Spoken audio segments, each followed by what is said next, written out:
is being conducted remotely, consistent with Governor Baker's executive order of March 12, 2020, which suspends the requirement of the open meeting law to have all meetings in a publicly accessible physical location.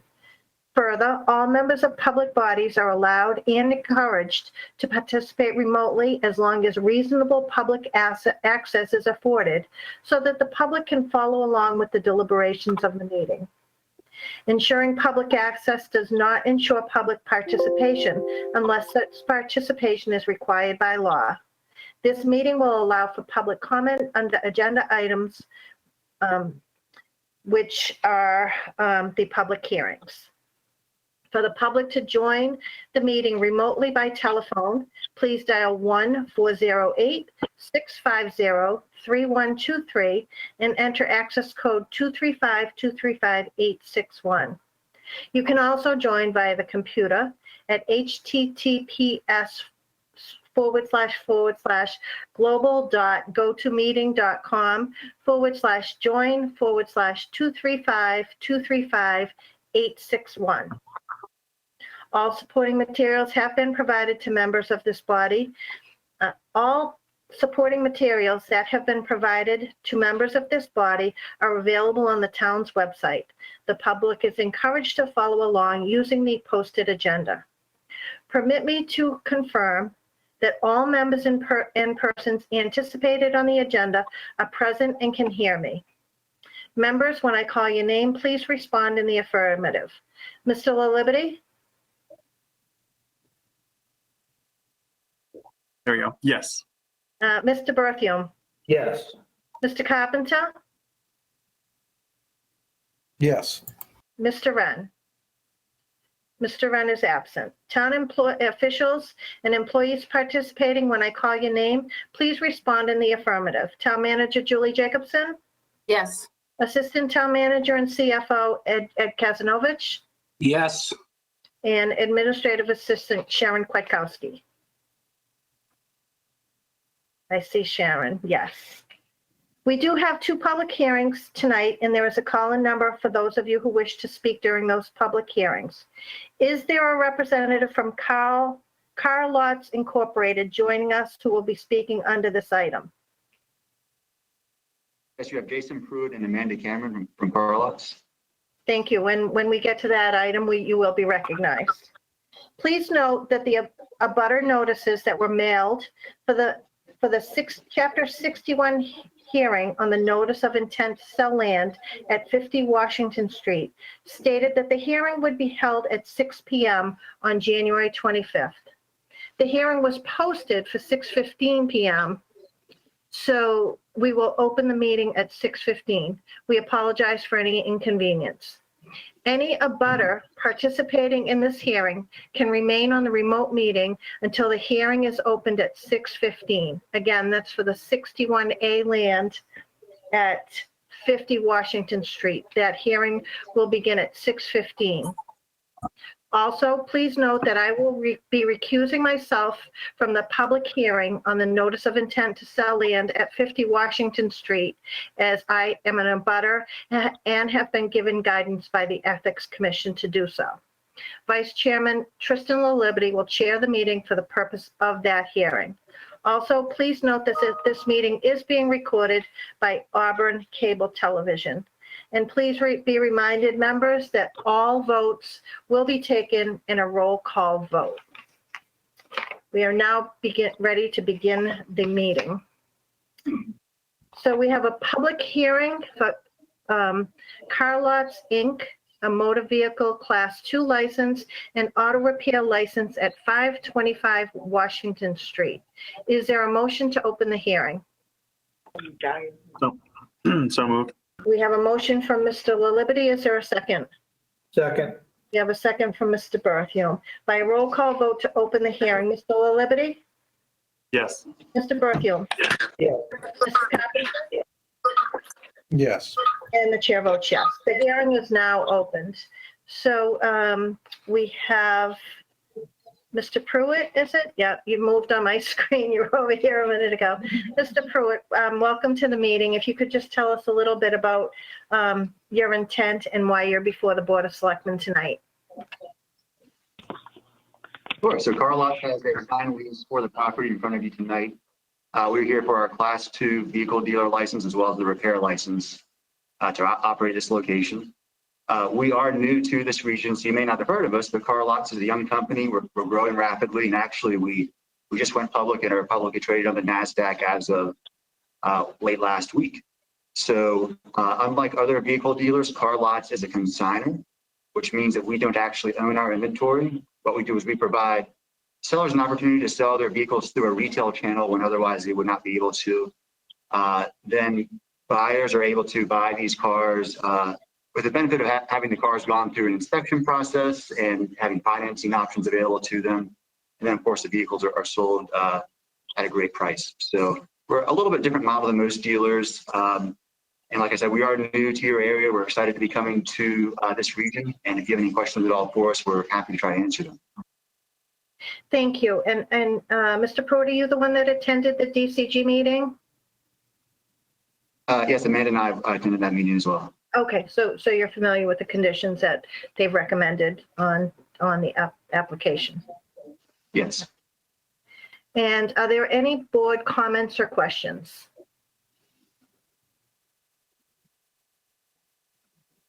Seeing none, just for the record, I see that an extensive list of abutters were notified for this hearing. Are there any abutters on this call tonight for the motor vehicle class 2 license and auto repair license at 525 Washington Street?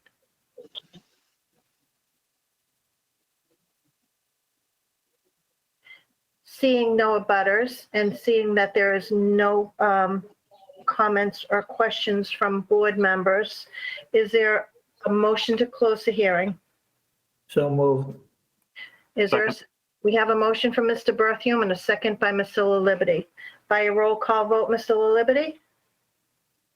Yes. Mr. Berthium? Yes. Mr. Carpenter? Yes. And the chair votes yes. So the hearing is now closed. Is there a motion regarding the application before the board tonight? Madam Chair, I'll make a motion that we approve the motor vehicle class 2 and auto repair license at 525 Washington Street, provided that all applicable requirements of the state and town and any of the departments, boards, commissions have been fulfilled. Said licenses are subject to all the conditions stated upon them. Failure to comply with any and all of the conditions shall invalidate the licenses and render them null and void, and with the conditions of the DCG to be placed on the licenses. And do I have a second? Second. We have a motion by Mr. Berthium and a second by Mr. LaLiberte. Is there any discussion under the motion? Seeing none, by a roll call vote, Mr. LaLiberte? Yes. Mr. Berthium? Yes. Mr. Carpenter? Yes. And the chair votes yes. Thank you so much, and we wish you the best of luck in your new endeavors here. And welcome to Auburn. Thank Thank you you. so much. Thank We you. appreciate your time. So we still have about 3 minutes before we can open the next hearing. And I do see that Mr. Coakley is on the call for a simple name change. Could I have a motion to move up agenda item 4B? So moved. Second. We have a motion to move up agenda item 4B, which is a change of corporate name, Auburn Webster Lodge of Elks 2118. By a roll call vote, Mr. LaLiberte? Yes. Mr. Berthium? Yes. Mr. Carpenter? Yeah. And the chair votes yes. Mr. Coakley, you are up. I know that you've been before the board before, and this is a simple name, what should be a simple name change, but I guess it's gone back and forth a couple times because of previous names you've had. So have you been, and I know you've been working with Rachel. Do you want to add anything to this? No, I just want to thank Rachel for the assistance. She's been very good to us and helped guide us through this matter. And we thought a simple name change, but it became a lot more complicated. But I think we've got everything straightened out right now. Okay. And I probably should have done this at the start, but just as a disclosure, I am a member of the Auburn Webster Lodge of Elks 2118 and can take a fair and objective vote on this matter and have no financial interest in this license. Having said that, do members have any comments, questions for either the town manager or Mr. Coakley? Madam Chair, Yes. so what is the name going to be changed to? And should we make that as part of our motion? So, go ahead, Mr. Coakley. Well, it would be the same name that we just put on the application, which was Auburn Elks Lodge number 2118. Yeah, it's Auburn Lodge number 2118. So we're not doing anything, we don't have anything with Webster in there anymore? No, Auburn Lodge of Elks, no. Auburn Lodge number 2118. number 2118. Okay, and Madam Chair, if I could, do you want that as part of the motion? I just want to glance at this paperwork. I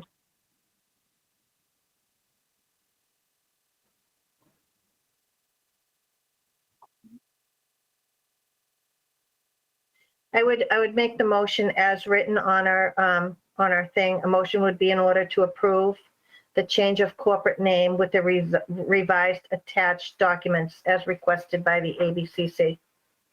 Okay, thank you. So are you making that motion as just read? I can make that motion that we approve the change of corporate name with the revised application documents as requested by the ABCC. Okay, and there's a second? Second. We have a second by Mr. LaLiberty. We have a motion by Mr. Berthium and a second by Mr. LaLiberty. Are there further questions or comments? Seeing none, by a roll call vote. Mr. LaLiberty? Yes. Mr. Berthium? Yes? Mr. Carpenter? Yes. And the chair votes yes. Thank you, Mr. Coakley. Thank you. So the next agenda item is the public hearing for the notice of intent to sell land at 50 Washington Street. As previously mentioned, I am considered an abutter to this property, and I will now turn the gavel over to Mr. LaLiberty, who will let me know when the hearing is complete. Thank you. All right. It's now after 6:15. So do I have a motion to open the hearing on the notice of intent to sell land at 50 Washington Street per Massachusetts General Law, Chapter 61, Section 8? So move. Second. Is there a second? All right, by a roll call vote, Mr. Carpenter? Yes. All right, Mr. Did you say- Berthium, Mr. Carpenter? Yeah. I went out of order. Mr. Berthium, Mr. Carpenter? Yes. All right, and the chair votes yes. So the hearing will follow the procedure of presentation by the town manager, presentation by the proposed buyer, Eastland Partners, questions from board members, public comment, and comments from the board. So with that, I will turn things over to the town manager. Through the chair, thank you. I'm going to share my screen and with a thumbs up, hopefully. Let's see.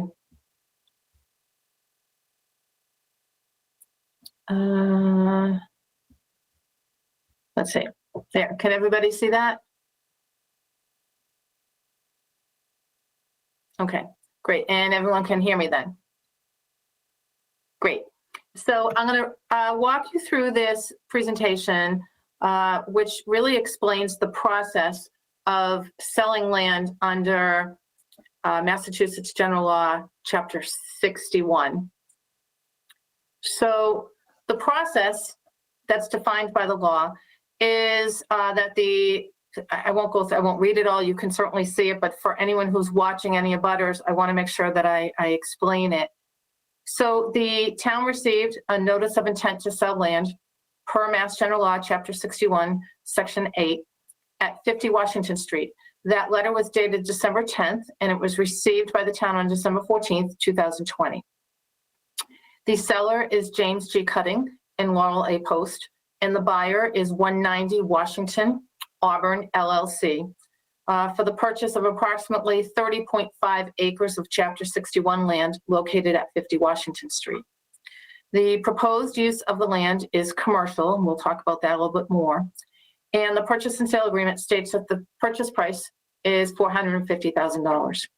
Under the law, the notice was duly sent by certified mail to the Auburn Board of Selectmen, the Auburn Board of Assessors, the Auburn Planning Board, the Auburn Conservation Commission, and the Mass Department of Conservation and Recreation.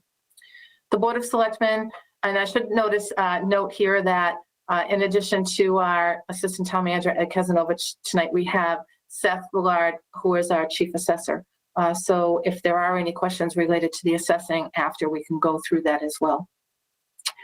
Under the law, the Board of Selectmen have 120 days following the day after the date of deposit of the complete notice in the U.S. mail to waive, exercise, or assign its right of first refusal to purchase the land.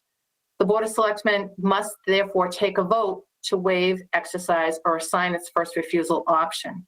And it must do so within 120 days of the countdown that I just gave you, which would be you must act by April 10th. Now, to confuse it a little bit, and I hope I can explain this clearly, we did receive a new notice of intent to sell land today. And that, I'll go through the next slide in a moment, because our town council, upon review of the notice, determined that there were some deficiencies in the notice. So following a meeting that town council had with the attorneys for the buyer and seller about a week ago, a new notice was received today. So we just received it today, so we haven't had an opportunity to go through all of it to make sure it's complete, but assuming it is complete, that would trigger a new start date to the 120-day period, which would, that start date would be January 22nd. And therefore, the new deadline for the selectmen to act would be May 22nd. All the timelines that I'm talking about tonight are based on that first notice, because when this presentation was prepared, and even as early this afternoon, I didn't have that new notice that came in. It really doesn't change anything because we're moving on the process as planned, but it appears we may have a little bit more time if this second notice is indeed sufficient. So what we're talking about is property at 50 Washington Street, and I want to just show the public some maps. This is right on Route 20, 50 Washington Street. And as you can see to the right, it abuts the mobile home park, which is where Mrs. Goodrich is one of the abutters, and there may be abutters in there that may be on this call as well. I'll show you some other abutting properties. So right here, I labeled 50 Washington Street, so you can see where that property is. The proposed buyer is 190 Washington Street, Auburn LLC, and they also own 190 Washington Street, which is the property abutting it. Many of you may know this as the former Dartmouth parcel. So it was the Dartmouth property that went up to auction about a year and a half ago, perhaps maybe it was a year ago, and the property was purchased. I also want to note, we will be getting to that, but we have Clay Williams on the call with us tonight, who's also going to present. He is representing the buyer. So to continue to explain where this property is, everything in yellow, including this parcel in gray, are owned by the town. So just to give you an idea of where it stands, so this parcel in gray with the yellow outline is the parcel that immediately abuts 50 Washington. So you can see we share a common boundary in the back. The property up here is the Pappas Recreation Complex is approximately right in here. We own land right off of Cutting Ave. And then over here to the right is the South Hold Road property that the town purchased coincidentally through Chapter 61A back in 2015. So as you can see, Washington Street is abuts some of our land, which then abuts more land that we have. And again, this is, I just tried to pull the screen out so you could see it a little bit better and tried to capture all of the land up on Southold Road, which is not exactly contiguous. The only contiguous parcel is right here. Pardon me. So under the law, the notice to sell has certain requirements. And I wanted to show the board what deficiencies were determined in the notice. Again, this could just be a matter of procedure, but we have to follow the law. So everything that you see in red was what was missing in the first notice, which is why we now have a second notice. So the notice must be accompanied by a statement of intent to sell. Again, that's in black, so we did receive that, which is why you'll see the green check mark there. The section in red is what we didn't have. We were not provided with a map drawn to the scale of the assessor's map. The next part, any notice of intent to sell must be accompanied by a certified copy of an executed P&S agreement. We have that, but the concern was that it shall be a bona fide offer as described below. And if you go to the next part of it, a bona fide offer under Mass General Law to purchase means an offer of good faith, not dependent upon potential changes in current zoning or contingencies or any conditions. So the P&S may have had some conditions in it that were of concern to town council and myself. The notice of intent shall be delivered by certified mail, which I just went over. They did do that. And a notarized affidavit that the landowner has mailed or delivered the notice shall be provided to the town. We actually did get that. That came in after the initial notice. It was not included as part of the notice, but we do have that now. The notice in the next two, we also have the notice to intent shall be considered duly mailed if it meets all of the requirements. And lastly, if the notice of intent to sell does not contain all the material as described above, then the town has 30 days after receipt to notify the landowner in writing that the notice is insufficient, which is what happened. So if you just look at a brief timeline here, December 10th was the first time the notice was put in the mail to us. So December 14th, we actually received it. We then immediately, per our own Town of Auburn Chapter 61 policy, we sent the notice of intent to Town Council for review. December 16th, we sent the entire notice and package to the Planning Board, Concom, Open Space Committees. And I should add Economic Development Committee on here as well. I apologize. And those committees were Planning Board, Concom, and Planning Board and Concom were already noticed. That is a requirement under the law, but we also sent it to Open Space and Economic Development seeking comments. On December 29th, Town Administration met with the buyer and the attorney to discuss the proposed sale and the conceptual reuse that you'll hear more about from Clay. On January 5th, Town Council sent a letter to me determining that the notice of intent had deficiencies. That same day, I forwarded that letter from Town Council to the attorney for the seller. It was within the 30 days to let them know that we identified deficiencies in the notice. On January 10th, the Open Space Committee voted not to recommend that the Board of Selectmen exercise its right to purchase.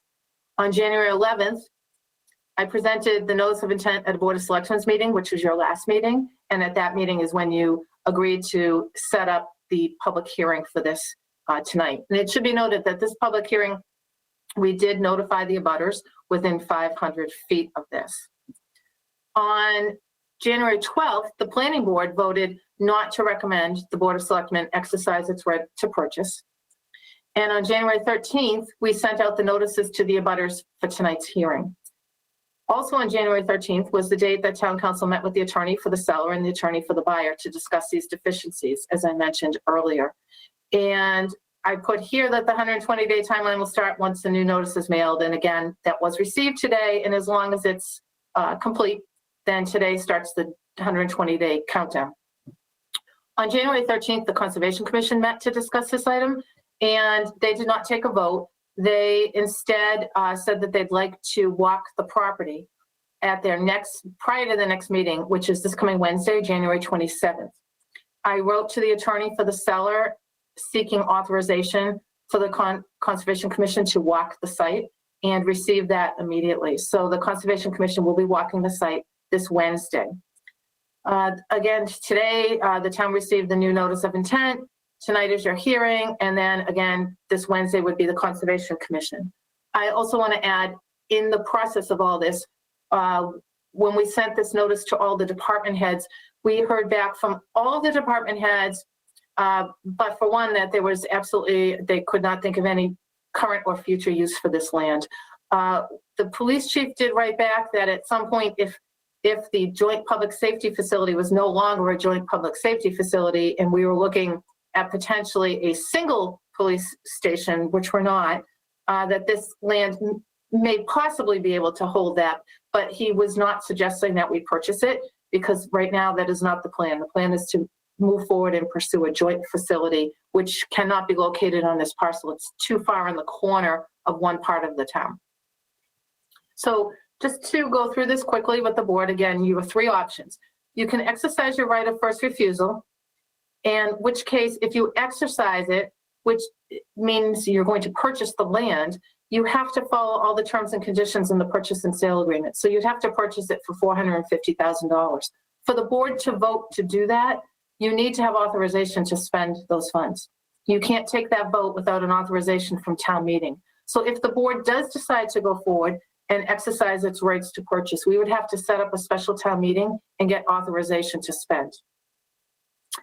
The second option is you could assign your right to a not-for-profit conservation organization for the purposes of maintaining the land as either forest, agricultural, or anything else under 61. We have not reached out to any of those agencies yet because we're waiting to see if the board is interested in assigning their right to have someone else purchase it and keep it for conservation. I will tell you, the last time we went through this process, the organization that we did reach out to did not have the funding in place at the time, and it wasn't a priority. I'm not saying that this wouldn't be, but it is difficult to find an organization that has the funds immediately on hand to purchase within this timeframe. The third option is to waive your right of first refusal. If you waive it, the sale goes through as you see in the purchase and sale. So again, if you waive your right of first refusal, the buyer, who is the developer, has indicated that he's likely going to develop 6 acres of this parcel into commercial use, utilize an additional 2 acres that are down in the lower corner, right near between 190 Washington, where they own, and Route 20, to facilitate better access to their parcel at 190 Washington Street, because both of these parcels are challenging for development purposes.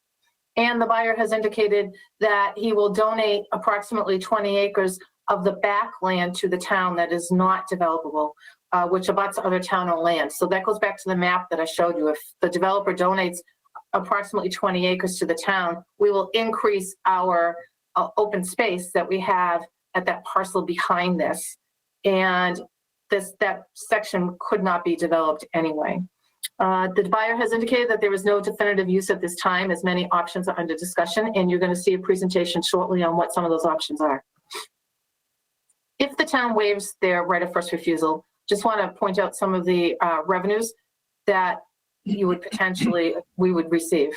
So if the buyer develops 6 acres of this 30-acre parcel into commercial use, the revenues could potentially include, obviously, real estate taxes. That would be a definite.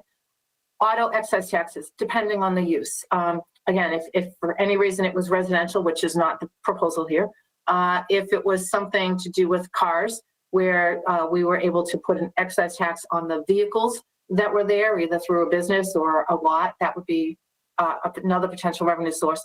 And again, if there's a sewer hookup, there'd be annual sewer revenues. Your one-time revenues would be your building permit fees for the development, your sewer connection fees, and the rollback tax paid to the town. So really quickly, I just want to go over the rollback tax calculation. So our chief assessor, Seth, who's on this call again, he calculated the rollback tax, and the rollback tax goes back 5 years whenever a Chapter 61 property is sold. So you take the value of the parcel, and you can see this for 17, 18, 19, 20, and then 21.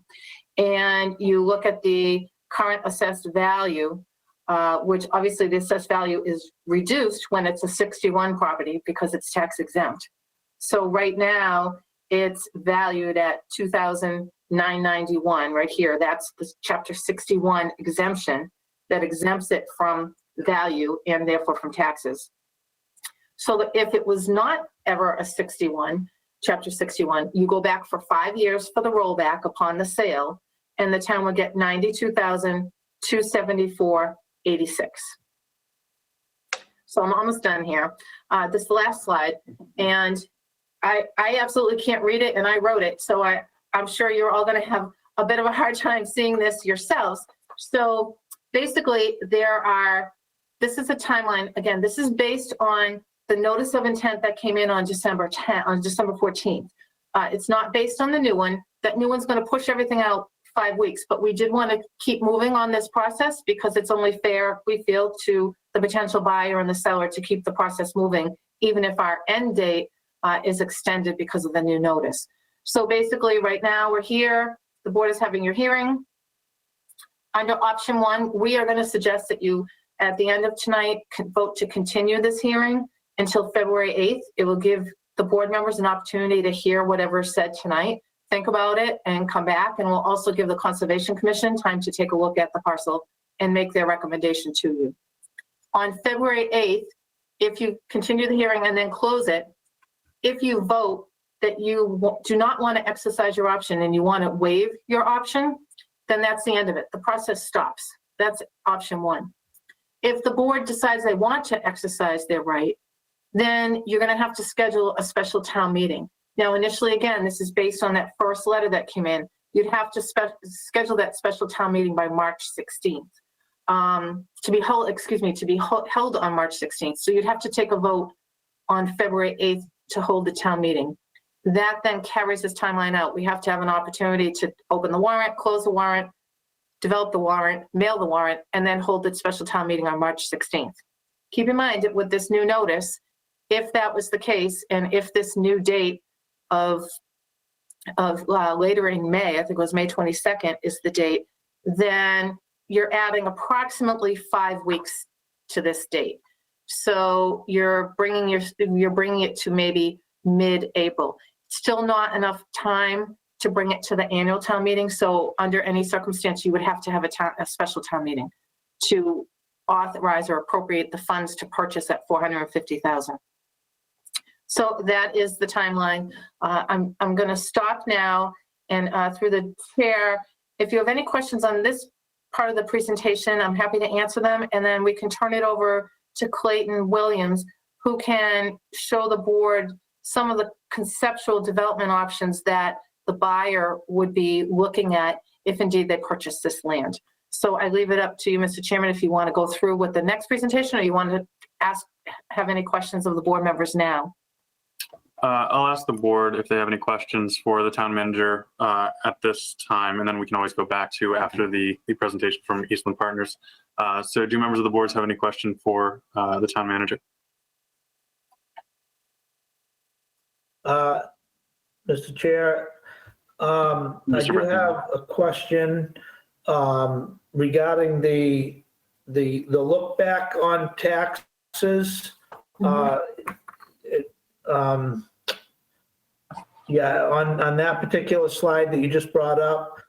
So it shows the look back and it roll back. It shows 92,000. Is that based on just the 6 acres that they're proposing to take and not the full 30 acres because they're proposing to donate the remainder back to the town? No, this is based on the entire parcel of 30.5 acres. Okay. It is all currently in Chapter 61. So the taxes for the entire parcel, even though there's a commercial potential on that parcel, this is how it's calculated. It's calculated on the entire parcel, no matter what they donate back to the town. Great, thank you. All right. Do board members have any other questions right now? Okay, so if not, Mr. Chairman, I'm going to ask Mike Marina, our IT director, to make Clay Williams a presenter. Clay, if you're ready. All right, I'll turn that over to Mr. Williams. Thank you. Great. Thank you, Mr. Chairman, members of the board. My name is Clay Williams, representing 190 Washington LLC, or Eastland Partners. And let me go ahead and share my screen here. Can everybody see that? Great. So starting this presentation, we are going to look at some of the existing conditions on Washington Street, or Route 20. So directly across from the project site is 163 Washington, or the Lundgren Honda. The current valuation, according to the property card, is around $8.4 million. So the town is collecting just over 200 grand in tax revenue. It was recently renovated. Here's a view of that site from the street. You know, as you're driving along, you've got this big slope in front of there, which could potentially be reducing the value. Down the way, we have the Lundgren Motor Cars and High Octane Classics facility. A little bit of an older building, so it's got a slightly lower valuation. The town is collecting just under $50,000 here with 3.66 acres. Here is the new facility, the Lundgren Collision and another retail property. It's currently valued at just over $700,000. Obviously, that will go up once the property is finished and it is leased up. And lastly, we have the Patrick Mazda site, which is directly across from the 190 parcel, along with that little triangle over on that side. This site recently sold for $1.4 million, and there has been some extensive site work that's been going on for the past few months here, getting that ready for the car dealership. So here's another map similar to the one that Julie showed earlier, looking at Auburn's land holdings along with Eastland Partners. You know, the 50 Washington Street piece is obviously potential right now, depending on whether the town is going to exercise or waive its first right of refusal. So what could we potentially see here? As you know, was already kind of said, the current valuation of this property is just under $3,000 due to Chapter 61. There is significant fill that is needed. There's an encroachment from Winbrook Acres that you can see in the bottom right here. And then, like we've said already, there's a whole bunch of town conservation land and recreation land behind here.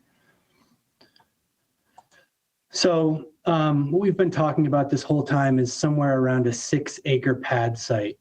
This site would be similar towards what we have received some approvals for over on 190. We would fill this site and then go to market with something known as a pad-ready development.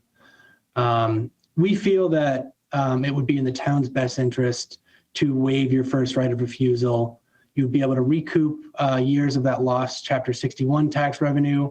We have already reached out to Winbrook Acres. Some representatives from our company attended a board meeting with them last week.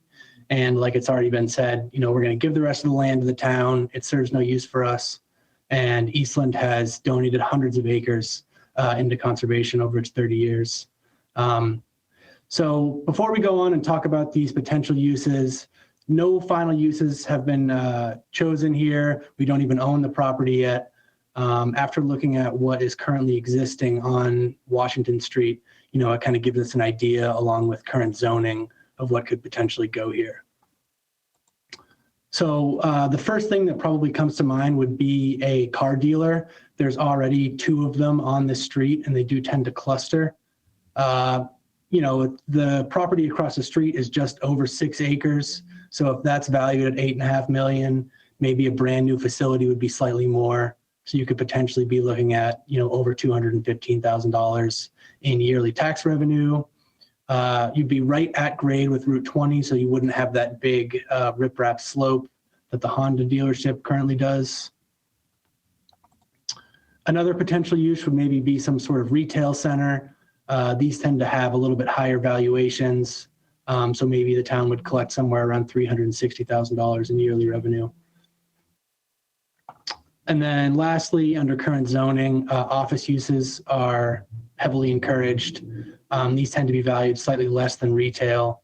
So the town could be maybe looking at somewhere in the neighborhood of $300,000 a year in real estate tax revenue. And that concludes my presentation on the potential tax implications of the town waiving its first right of refusal here. So with that, I'll turn it over to any questions from the board or the public. Thank you. Thank you, Mr. Williams. Do board members have any questions now for either the town manager or Mr. Williams on the presentation?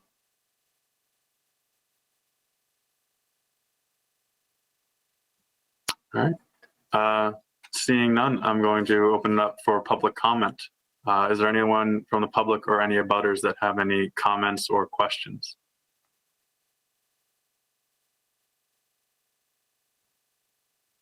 All right. Seeing none. Do board members have any comments so far? No? All right.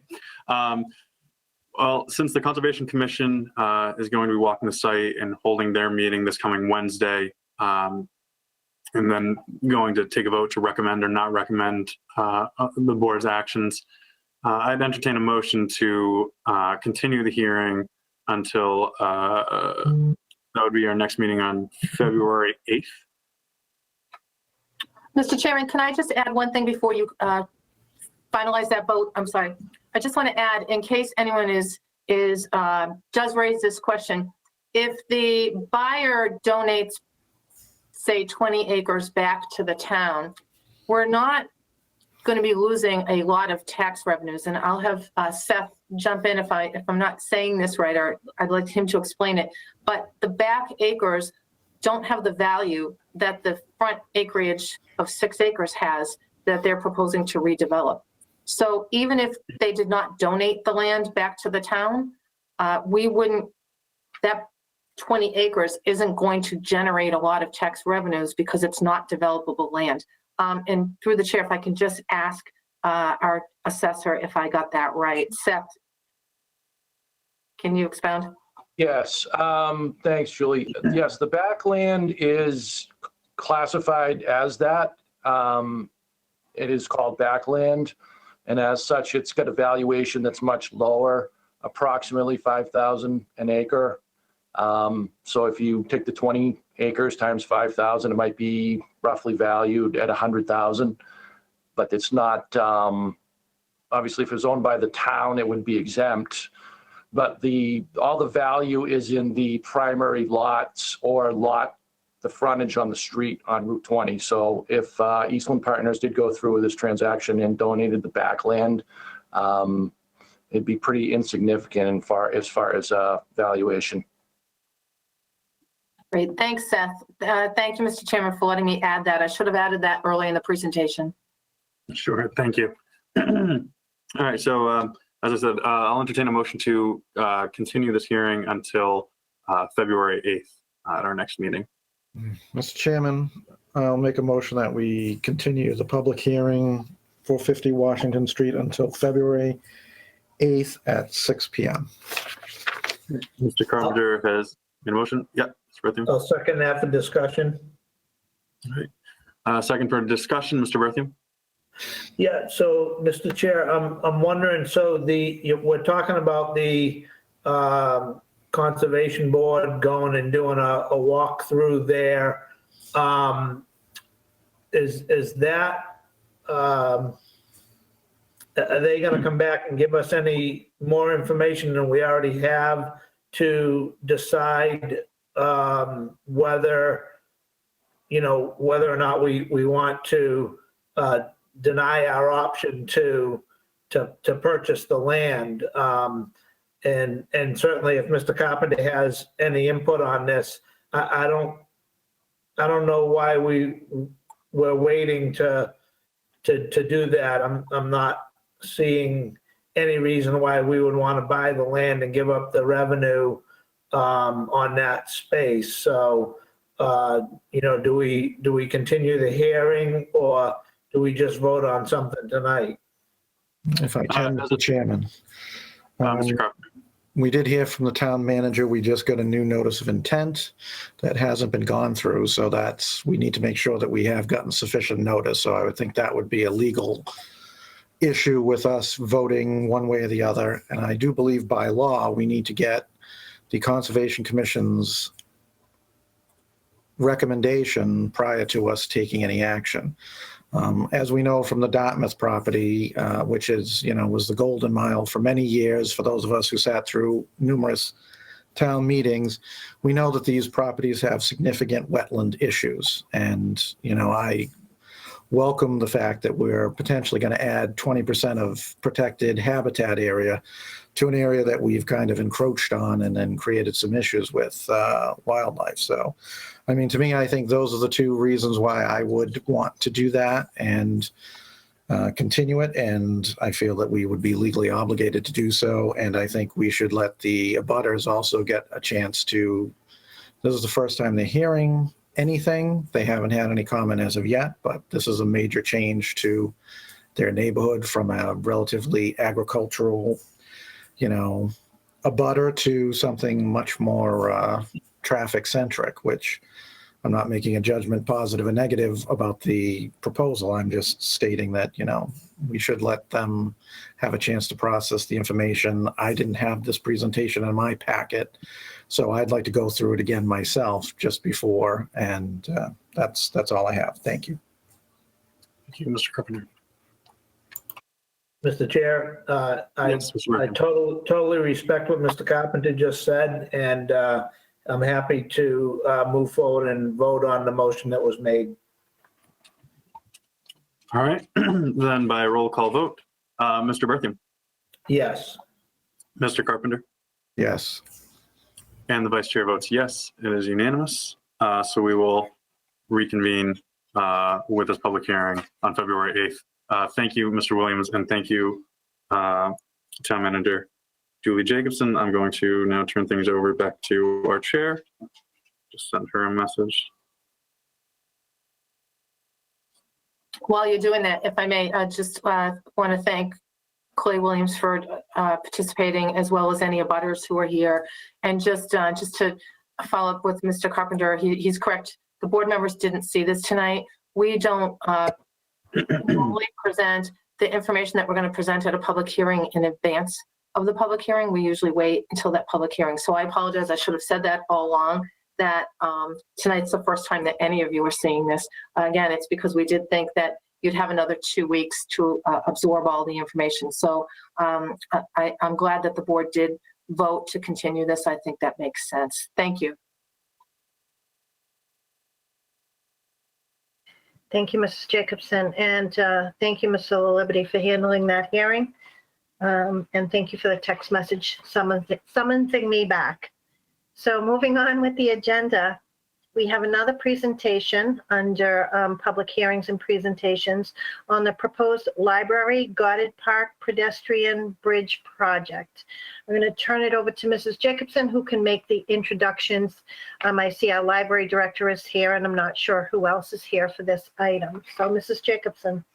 Thank you.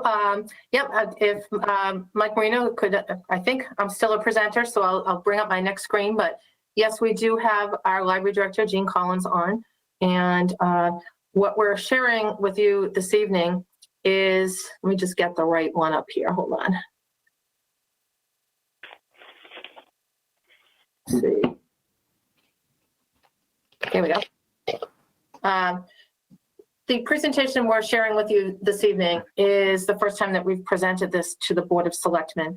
We did present to the Library Board of Trustees on January 6th. And we've been working on this, or various components of this project, really for about 3 years. And I'm going to walk you through how we arrived at this full package of a proposed project, and all the different public processes that have led us to present this. So no simple way to say it. It's three different components, but they should all be taken together because they all complement each other: the library, the Goddard Park, and the pedestrian bridge project. So what we're going to show you tonight is a summary of this proposed project. how it relates to the approved plans and initiatives that have already taken place in town over the last 3 to 4 years, the estimated project cost, the proposed grant funding, and next steps. It is a proposed 3-phased project, 3 different pieces to this. Number 1, install a large sunroom addition on the back of the library facility. If you can picture just a long glass, I think 16 by 79 is what we looked at, glassed in enclosure that would bump out the back wall of the library, which would then open up the space visually to the back part of the parcel of the library, as well as to the area over the dam and over toward the park. The second part would be implement various improvements to Goddard Park. We have a list of things that really need to be done there. And the third part of this is to construct a pedestrian bridge over the brook to physically link the library parcel with Goddard Park. And if you look at this picture that I included here, you can't get there from here. As the fire chief says, so many people have pulled into the parking lot behind the fire station, and they've gone to Goddard Park and they've looked over, and he will say that they look over longingly at the library and say, how do you get there? And the reality is you can't get there from there. You have to then drive back out, go down along Southbridge Street, and come into the library. So there's no physical link between our 2 greatest municipal assets in Drury Square, which is the library and the fire station. There's no connection there to make them work in tandem with one another. Excuse me, and I said the fire station, the Goddard Park in between the fire station. I apologize. So the summary of the proposed project, and for the public listening, I'll just try to briefly say this. The overall vision that we've had for Drury Square is really to create a sense of downtown and enhance the economic value of the area and encourage shopping, living, mixed use, and visitors coming into town. And Goddard Park and the Auburn Library are really anchors in Drury Square, which provide opportunities for this type of civic engagement, outdoor programs, recreation, and educational activities. This proposed project, as I just mentioned, would create a physical link between Goddard Park and the library through the construction of a pedestrian bridge to span Dunn's Brook. This would also involve the improvement and enhancement to Goddard Park and provide new space at the library that visually connects with Goddard Park and provides an opportunity for outdoor programming and expanded indoor space at the library, which we're very excited about these options. These improvements will create a welcoming environment at the library and Goddard Park that will encourage visitors, residents, and surrounding businesses to utilize the park, and also finally provide easy access to the library from Goddard Park. By providing a direct access to and from the park and the library via a pedestrian bridge, the park can really be a huge asset to the library. They can do more interactive programs and events. They can take advantage of Auburn Pond, formerly called Mirror Lake, right at Goddard Park, because we want to clean up the park. We want to clean up the fountain. We want to make it working again. And there's a lot of great programs that we could run through the library to connect our residents and citizens with this tremendous asset that we have. Installing a glass sunroom at the back of the library is going to be a huge benefit to the library because it will provide additional indoor programming space, as well as create that connection to the outdoor space and adjoining Goddard Park via this pedestrian bridge. It will facilitate the library use of outside space that is currently underutilized, and I would say not utilized because it's not easily accessible. So the whole back part of the property, inside part of the property, is really not usable. The sunroom addition would also create a visual connection to Goddard Park in addition to this physical connection. And again, provide significant opportunities for programming. I want to point out, and at the end, if there are questions, the library director is here, but the library director has explained that if we add this addition to the back, that will enable her to move a lot of existing structures or furniture and furnishings inside the library, reallocate it and move it around so we can make better use of the interior space of the library now. And all of these things have been identified in the strategic plan, which I will show you in a moment. So these are the proposed plans how does this proposed project relate to approved plans that we've already gone through? So the economic development plan, the Drury Square plan, the vision plan, the master plan, the library strategic plan, all of them identify the potential to connect these two important community assets, Goddard Park and the library. The planning, vision, and design guidelines for Drury Square, and you can see the years that these were done. These have all been worked on by town administration and our residents since 2017. The economic development plan, the Drury Square Village District bylaw, the master plan, the facade improvement program, the ADA self-evaluation and transition plan that we just finished. These suggested guidelines for Drury Square, the wayfinding and placemaking initiative, the Auburn Public Library strategic plan, and the transportation improvement plan. Keep in mind, the Auburn Street project, which is a $4.5+ million project, is now underway. And this directly ties into that, which we'll show you, because of the improvements in Auburn, on Auburn Street and in Drury Square, will enhance Goddard Park and really helps hopefully complete the vision for Drury Square that we've all been working toward. The planning, vision, and design guidelines for Drury Square that were developed in 2017, I just wanted to show you that also referenced several times the desire and the actual benefit of connecting the library with Goddard Park and doing some improvements to Goddard Park. So I just want to show you, here are some of the views. So this top one, these are the views of Auburn Pond as seen from Goddard Park and the Auburn Library in the background looking toward Goddard Park. And of course, the monument to Goddard Rocket, which is in severe need of renovation. When you look at this plan, this came out of the design guidelines and the plan I just showed you. By land area, the largest property use is urban, public, institutional. In other words, the land that the town owns, which is on this chart, you can see it is this light purple color. So if you go right here, it's light purple. If you look at that, the town, municipal parcels in Drury Square, there are quite a few of them. So it's the Auburn Library, Goddard Park, the Auburn Fire Rescue Department, as well as on the other side of Drury Square on this would be the high school. Again, this is just another picture that shows you the land that is owned by the town is in blue. Land owned by the post office right here, and this comes from the other plan, and that was identified for a specific reason in that plan, not so much for tonight, but this is the map that I used. And that privately owned land is in that orangey color. So the land ownership patterns are really useful in clarifying the type of uses. And in this case, over 50% of the area is owned by the town, including the high school, the fire headquarters, public library, and Goddard Park. So it gives you an idea of how important these municipal parcels are to the whole of Goddard Park.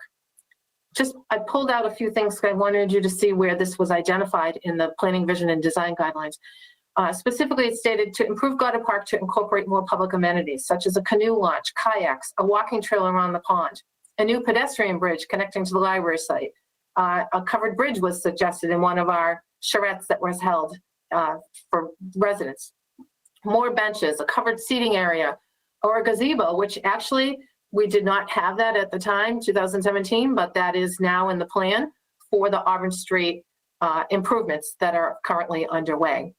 The town should work to identify public and private grant opportunities to facilitate additional streetscape and park improvements, and restoration of the fountain in Goddard Park and the construction of a pedestrian bridge over the water connecting the library would be improvements that would enhance pedestrian connectivity and increase the attractiveness of the park. This would allow wayfinding and gateway design improvements to be introduced gradually, which would contribute to pedestrian comfort and a sense of identity in the district. So this was a vision back to 2017. Excerpts from the 2020 Library Strategic Plan also show that this is something that the public would support and is hoping that we will do in the future. Goal number 6 in the 2020 Library Strategic Plan that was just released last June is to maintain a safe, welcoming, comfortable, and inclusive facility and grounds.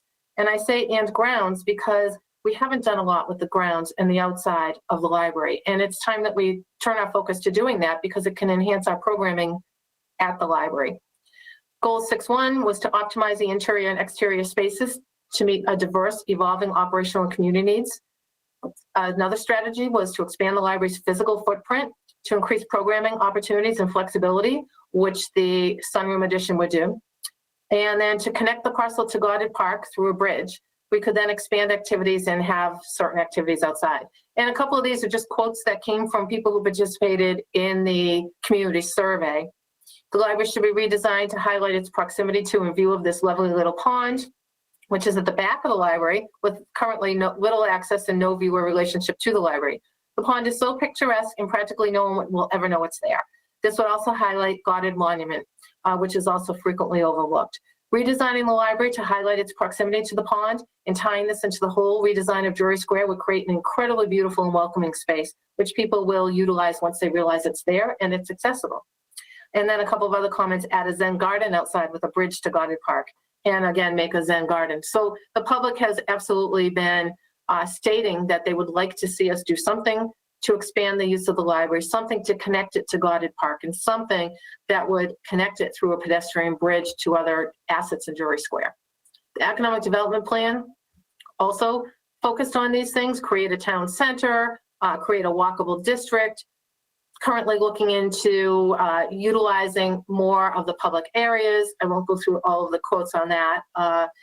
Excerpts from the master plan. Again, I'm not going to go through them, but as you can see, so much of the master plan focused on Drury Square and enhancing Auburn Pond, cleaning up Auburn Pond, cleaning up Goddard Park, revitalizing the park, expanding the library, and putting in a pedestrian bridge. And likewise, the Drury Square Vision Plan had a lot of pieces of it that talked about connecting Goddard Park to the Auburn Mall area, connecting it, making more use of the pond, and connecting it to the library. Here it was suggested with a covered wooden bridge. So again, all of these plans that were all vetted by the community, all of these had several public hearings. Between all these plans, we probably had some 20 to 30 or more public hearings. And this vision was articulated by many of the participants in all of these community planning initiatives. So as a result of that, last summer, town administration used our technical assistance grant, DTLA, with the CMRPC to ask them to design some conceptual designs for enhancing, renovating Goddard Park and creating a connection to the library. So we've been working on this since last summer. The drawings that the CMRPC have are very preliminary, so I just wanted to show you. So right here in the bottom right was just a preliminary. Obviously, this isn't a design, but this is just showing you that we would have a bike path potentially, or walking path around the park, around the whole parcel, and then potentially carry that over to some type of pedestrian bridge that goes over the water feature there. I just want to mention also that as of today, we've been in conversation with CMRPC. We have a 2021 technical assistance grant, and we're applying for continued assistance to CMRPC to help us further refine these plans for the pedestrian bridge and renovation of Goddard Park. So how does this tie into the Auburn Street reconstruction project? As you can see here, this is the project area for the reconstruction under Auburn Street and the beautification that's going to take place right near this area that we're talking about. This is just a snapshot of the plans from Mass DOT in Drury Square. And as you can see, there's a lot right this corner right here would bring you to the fire station. Here is where it's proposed to do additional landscaping, streetscaping, a potential gazebo, and tie it directly into Goddard Park. So we're going to have this beautiful area right here, a $5 million project, and we're still going to have Goddard Park that's in need of improvements. These are just showing you some of the parts of the streetscape project. And again, the proposed improvements that I just showed you, so you can see its proximity to Goddard Park, which is right here. And just a few more things just a reminder, these are some of the things that we're going to be doing through the Auburn Street reconstruction. Decorative lighting with the ability to hang flowers and signage, as well as hopefully we'll be able to now use our wayfinding project results that the board voted on in the last few months to start putting in signage and coordinated banners with the logo enhancing, embracing the past and launching into the future. And these were the designs that the board had chosen from the wayfinding committee. So now to get to the cost. The total project cost of this three-phase initiative, again, the library addition, the pedestrian bridge, and the guarded park improvements is approximately $1 million. The town was just notified on Friday that our grant request to the Arthur and Martha Pappas Foundation was approved by the foundation in the amount of $505,000. That represents 50% of the total proposed project cost, which is actually $1,010,000. The foundation requires a match of at least 50% of the total project cost. So if our project cost does go up right now, that amount of 505 would remain, but we do have some, and I can turn to Ed when we get there, we do have some strategies in place to try to keep that cost within the proposed $1 million. The pedestrian bridge is really the most expensive element of all of this because you're spanning over a brook and it's not the same topography. So you've got some real engineering challenges with having to have the bridge, the stairs to the bridge raised on one side and flatter on the other side. So that's the most expensive part of it. The library room sunroom addition cost is estimated to be about $310,000. I want to point out this does not include doing any landscaping outside to the library. It was our hope that we would be able to work down the road with either another grant source or additional grants through this foundation or donations to a 501c3 Friends of the Library that is in the process of being established. So this is really just for the sunroom. The foundation for 79 by 16, the sunroom itself, and I say a Brady room style unit, we do have to go out to bid to this, but it will give you a concept of what it looks like, the delivery installation, and then we have to get flooring and shades in there. So that would be $310,000. The guarded park improvements, this is where we have some wiggle room. Through the chair to the board, we do have some wiggle room with guarded park because you can put a lot more money into the improvements or you could put less. So if the bridge project started to overrun what we were thinking, we could scale back on guarded park or we could phase it so we don't do it all at once. But right now, this is our plan was a $200,000 improvement for a 500-foot walkway, ornamental lights, new electric service, park benches, trash receptacles, relocate the model rocket, not this large one, the model rocket that's off to the side and really doesn't have any visual appeal to it, but it's really important to have it there. Install a fountain in the pond and replace the pumps at the rocket for this fountain as well. And again, that's $200,000. And the estimated cost of the bridge, again, this is the expensive. The construction of a bridge like that would be about $420,000. And the engineering, always 20% of a project cost is $80,000 for a total cost of $500,000.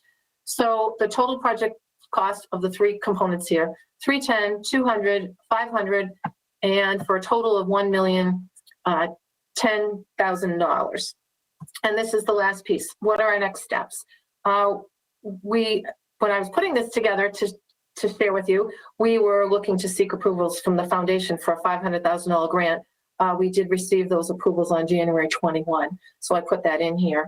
If we proceed with the project, the grant is there and ready to be utilized. We would develop a financing plan for the remaining $510,000 cost, which is what Ed and I are working on right now. And we would undertake a public presentation and outreach effort, similar to what we're doing with you this evening, to show the public what we're doing, why we're doing it, and what the value is of doing this project. We would then have to go to annual town meeting in May for approvals of the remaining $510,000 in cost. And then the project would require Planning Board and Conservation Commission approval. So, Madam Chair, that concludes my presentation. I thought we could open it up to questions. Ed is certainly ready to talk about some of the ideas he has on financing and how we're going to get this done. But I would say we are incredibly excited at this opportunity. We were approached by the Pappas Foundation, Ed and I, back in the fall at some point, and they asked us what our priorities were in town and how we could tie in the mission of their foundation to some of the town's priorities. And of course, what really came to mind immediately was that the library Board of Trustees had just done a strategic plan. They have a solid plan outlining the need for additional programs, the need for additional space, the need to do outside things, the need to connect to the park. And all along, these other plans back to 2017 identified the need to do the same thing and renovate Goddard Park. So we proposed this to the foundation. We've had 3 or 4 meetings with members and trustees of the foundation. They rightly so grilled us, asked us a lot of great questions, and we are just thrilled that they came back Friday and said that if we move forward on this project, we have the approval for this grant of $505,000. So, thank you. Thank you. And I can see that Mr. Kazanovich is ready to talk money. Yes. I am going to turn it over to Mr. Kazanovich, and then I'll open it up to board questions. Thank you, Madam Chair, members of the board. Julie, thank you for that presentation. Yeah, this is something that we're very excited about. I think from a financial perspective, there are a number of things that we are reviewing and considering. First and foremost, I just want to let the board members know that we're trying to come up with a financial plan that will minimize any impact to the residential or commercial taxpayer. So we're trying to structure a plan that will minimize that impact if possible. So some of the things we're currently looking at, there are a number of unexpended bond proceeds as a result of town meeting's action that appropriated money for capital improvements at the library. Those monies have already been borrowed and not spent. We're looking to convert some of that towards our share of this project of $500,000. Certainly, we're going to pursue any potential grant funding that may be available, whether it be from the state or any other sources. And certainly, we may hopefully be considered for a state earmark that may apply a portion of these funds towards our share. We can always potentially look at the use of our free cash, which is in great standing right now. We also have our stabilization account, which may be a consideration for a portion of this. And we could also go before a town meeting and ask for an authorization to borrow some funds and structure it in such a way that it would make financial sense to pay that over a period of time with a minimal impact on the operational side of the budget. So these are the things. We just received word, as Julie had indicated, Friday evening. So this is something new. So we're going to begin to pull the pieces together to try to come up with a strategic plan to fund our share of the project. So that's something we'll be working on hopefully over the course of the next couple of weeks, and we can bring something to you hopefully at your next meeting. Great, thank you. Do board members have any questions, comments? Madam Chair? Yes, Mr. Berthium, go ahead. I just want to make a comment. I'm sure I speak on behalf of the entire board for, to say that that's a wonderful gesture and offer that the Pappas Foundation made to us. And hopefully we can, put something together so that we can make sure we put good use to that money. But, they've always been so generous to this town. And I want to make sure that it goes on record tonight how appreciative we are of them with their donations. Thank you, Mr. Berthium. I echo your sentiments. Is there anything else? So, Julie, we don't have to take any action on this tonight, just follow up at our next meeting. Sorry, I muted. Yes, we just wanted to give the board an opportunity. Again, like Eddie said, we just found out late Friday afternoon, early evening that this was a go with the foundation. So we did have to make some last minute changes to this presentation, but certainly worth every minute of having to do that. We're not looking for a vote from the board yet.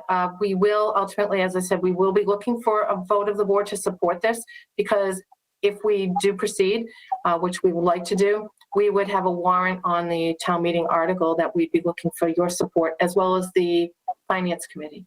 So, it is our hope, and I should have put it on here for next steps, that we'd like to present this to the finance committee as well. We're just not there yet because we want to get the whole plan together. And also, if you don't mind, if I can just ask if I know Jean Collins is participating this evening, the library director, just quickly ask Jean how this addition would help you with future programming and to kind of rearrange the inside of the library now and make better use of your space. Sure. Thanks, Julie. If you haven't been, well, if you've been in the library, if you want to get a visual, when you come into the library, the main doors, the sunroom will be all the way back. So for one thing, we don't have to replace those windows. So that saves a lot of money right there. So you'd really be walking straight back. So even though the dimensions sound like a long, narrow room, it's really not, because it's extending past the part of the library. So for that purpose, we can do, a seating area is really badly needed for, just for the public, but also for the easy use of room dividers. It's an 80-foot wide room, so you can easily divide up the room. You can have small presentations or large ones. Depending on how we go out to the backyard, we did have, I think the summer before, we did have a backyard program with high-flying dogs, and people loved being in the back because it's really beautiful. I'd taken some pictures before of, in different seasons, and it's really nice. So we could certainly have more room for programs and walking straight back. And again, like room dividers and various things could be put back there. And we could definitely use some more space. I'm happy to answer any questions. As you can see, Julie's, I'm as excited as as anybody. There aren't a lot of options for building on to the library, but this is one that I think would be very beneficial. Looks like a great proposal. Thank you for your input. Do members have anything else? Madam Chair, Mr. Carpenter, yes, please go ahead. through you to the manager and to the town accountant, are you going to have, I can't imagine you're going to have a finance plan in 2 weeks. So that's one thing that I worry about, how we are going to pay for it. I think it's a great plan. I'm as excited as all of you about it because I do use the library, and I do know that they are hard up for space, as well as being able to use outdoor and indoor is a wonderful option. And I don't know many libraries in our area that have that I've seen or experienced. So I think it's a great thing. But and what role will the library trustees have going forward as far as design and all that and that kind of, I know we mentioned the Friends group, but I just wasn't sure what the library trustees' role would be going forward. I'll answer the role of the trustees, and I'll turn to Ed for the financial plan. But for the library board of trustees, number one, we're hoping to get their full-fledged support and their advocacy for this project. As you know, under the chart of the library board of trustees is a policymaking group, but they're also, one of their major roles is to advocate on behalf of the library and identify the needs in the community. They've done a tremendous job with their strategic plan and the whole process that they went through that took well over a year. They really did a lot of effort to outreach into the community and find out what the needs of the community were and put it together in a well-written document identifying what the goals should be for the library. So the library board of trustees has already done a lot of the legwork on this, and that they've identified the needs of the community. Now town administration is responsible for implementation of that plan. So this is one way that we're implementing it. Moving forward, we're hoping, again, in addition to their support for the advocacy, that they would be, as they always are, interested in making suggestions for, various programs that we might want to consider in the future. And also, they are working very hard to get this 501c3 developed. They've been working on that for over a year. So when that happens, the 501c3 would be the vehicle that would potentially, the Friends of, raise additional funds to do some of the outside work. So when we brought this to the Library Board of Trustees on January 6th, they had some great ideas, and we're hoping that we can continue to get their input, and then those ideas would go into this project. As far as design, I would just say that the proposed sunroom addition likely comes in one piece. So there's not a lot of work you can do with design of it because it's a single unit that gets brought in and put on the back of the library. So you can't change too much of it, although the library trustees had some great ideas as far as access to and from, security questions, as well as, where you'd want to place the door. But we really don't have a lot of work to design the actual addition to the library.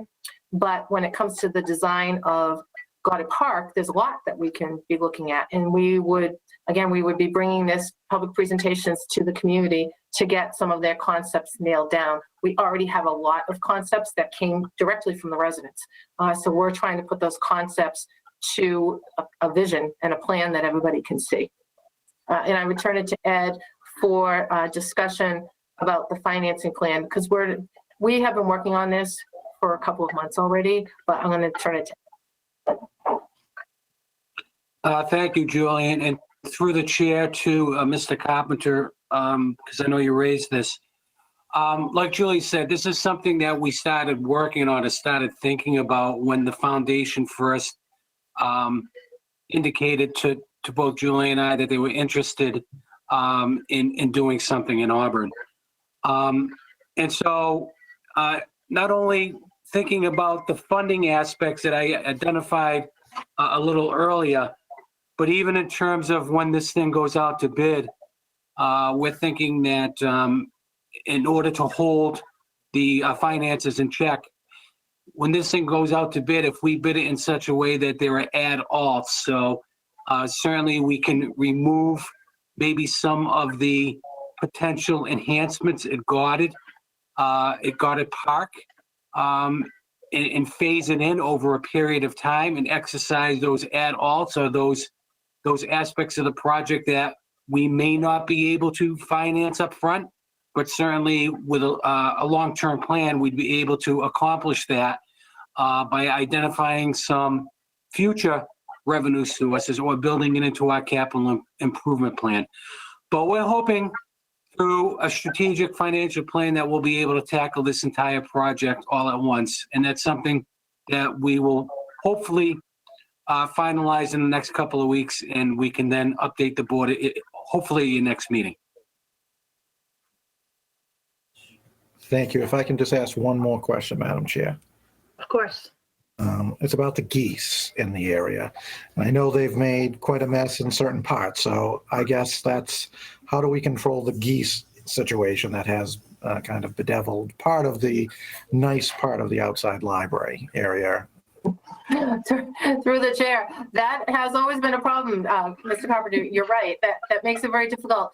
There's some really, I'll call innovative and unique mechanisms that some communities have come up with for geese that we will be exploring. And I don't want to say it now because someone might think I'm kind of crazy if I were to repeat some of these ideas.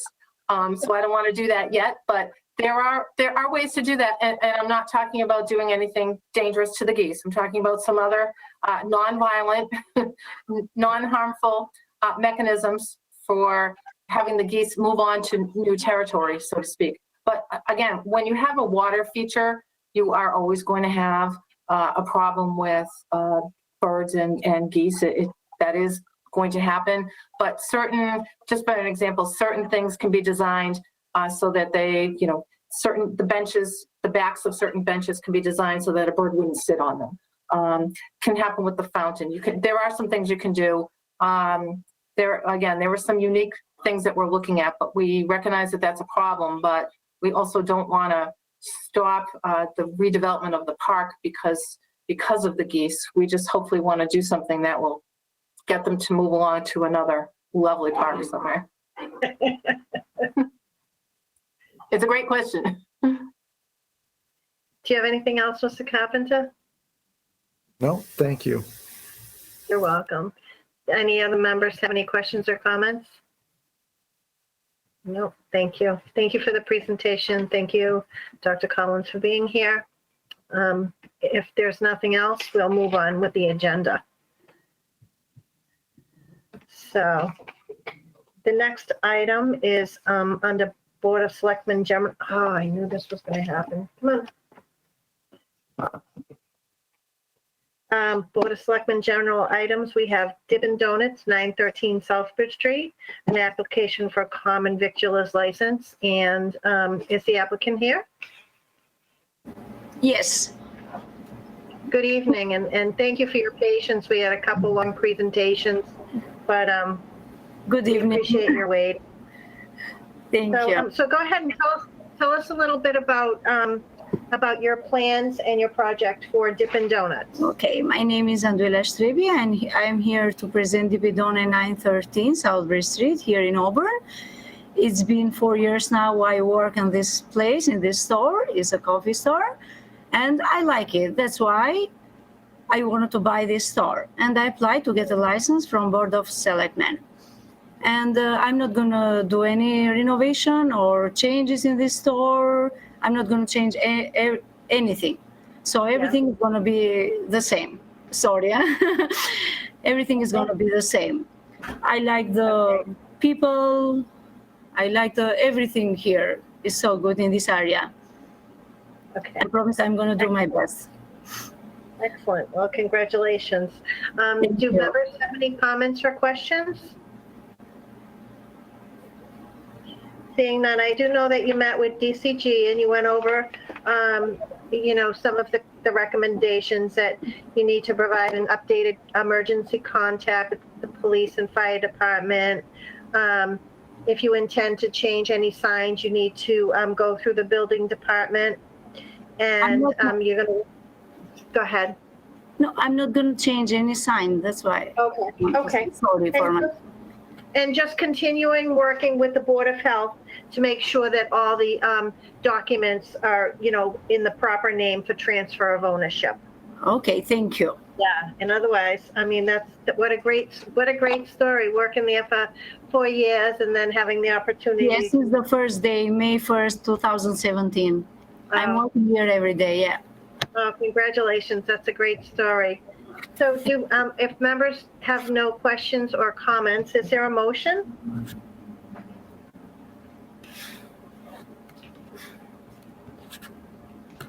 Madam Chair, Yes, Mr. Berthium. I will make a motion that we approve the license for Dippin' Donuts 913 Southbridge Street for a common victual license, provided that all application requirements of the state and town and any of its departments, boards, commissions have been fulfilled. Said license is subject to all the conditions stated upon it. Failure to comply with any and all the conditions shall invalidate the license and render it null and void, and with the conditions of the DCG to be placed on the license. Thank you, and do I have a second? A second. We have a second from Mr. Liberty. Is there any comment or question under the motion? Seeing none, by a roll call vote. Mr. Liberty? Yes. Mr. Berthium? Yes. Mr. Carpenter? Yes. And the chair votes yes. And thank you for your patience, and we wish you the best of luck with your new ownership Thank of you so Dippin' much. Donuts. Thank you. Which is the next step? Sorry for my questions. No, you can call the town manager's office, and they'll talk you through the rest of the process. Thank you so much. You're welcome. Best Have of a nice luck. night. Thank you. Thank you. So we've already taken care of change of corporate name for Auburn Webster Lodge 2118. We do have a gift acceptance in accordance with Mass General Law, Chapter 44, Section 53A, in the amount of $100 for the police department. It's an anonymous gift. Is there a motion? Motion to accept with gratitude. And second? Okay, we have a motion by Mr. Carpenter, second by Mr. La Liberty, by a roll call vote. Mr. La Liberty? Yes. Mr. Berthium? Yes. Mr. Carpenter? Yes. And the chair votes yes. Thank you. We have no proclamations or recognitions. We've already taken care of the town manager item A, the library project. Mrs. Jacobson, do you have anything else? I do, if you don't mind. I just want to make a mention to the board.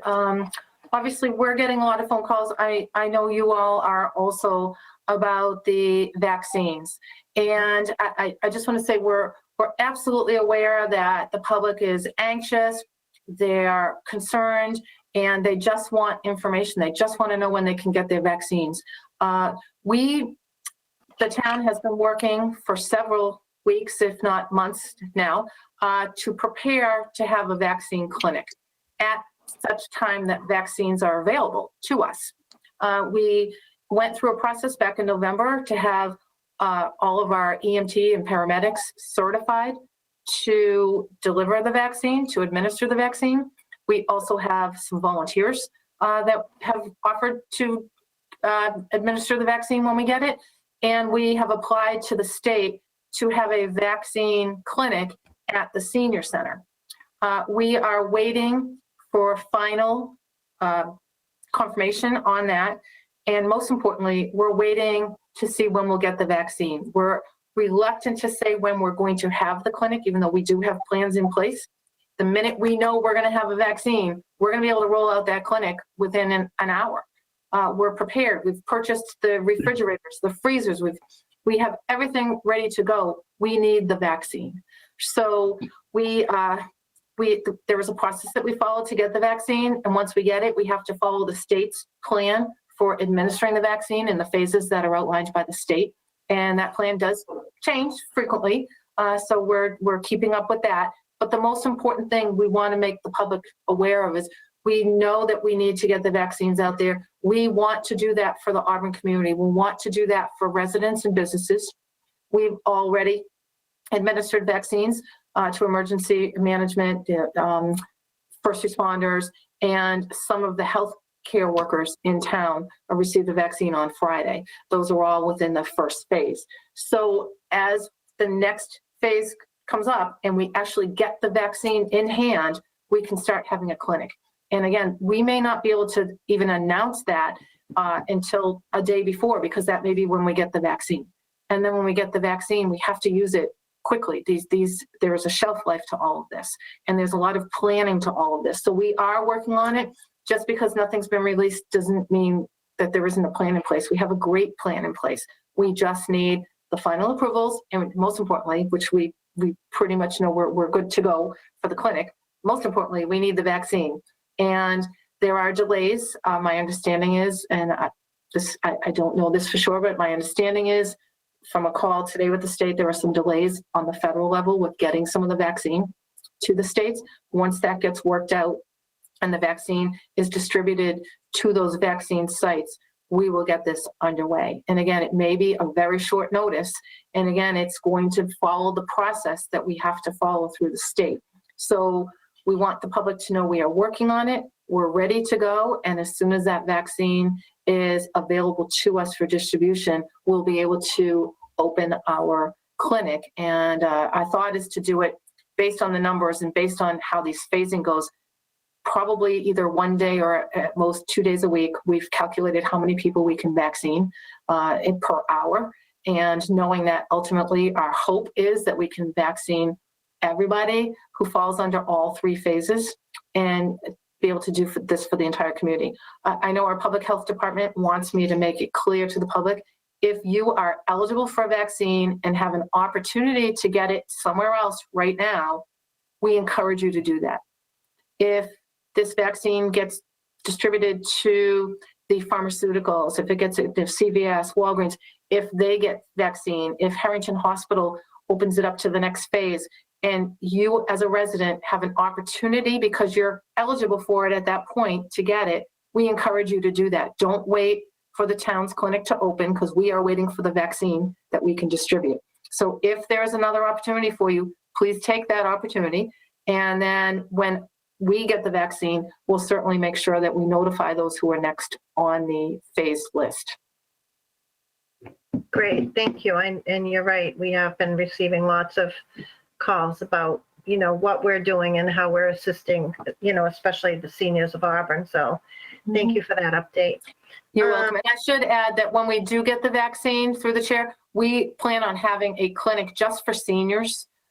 So, you know, we have the plans in place. We're just ready to have someone tell us that we can start implementing it, but we will be having a clinic just for the seniors. We do not know the date of that. It all depends on when we get that vaccine. Thank you. And do you have anything else for tonight? No, I'm all set. Thank you for your time. So we have no tabled items. We have no Board of Selectmen member items. Does anyone have anything they need to bring up tonight? Seeing none, we have no minutes. I will entertain a motion to adjourn. So moved. Second.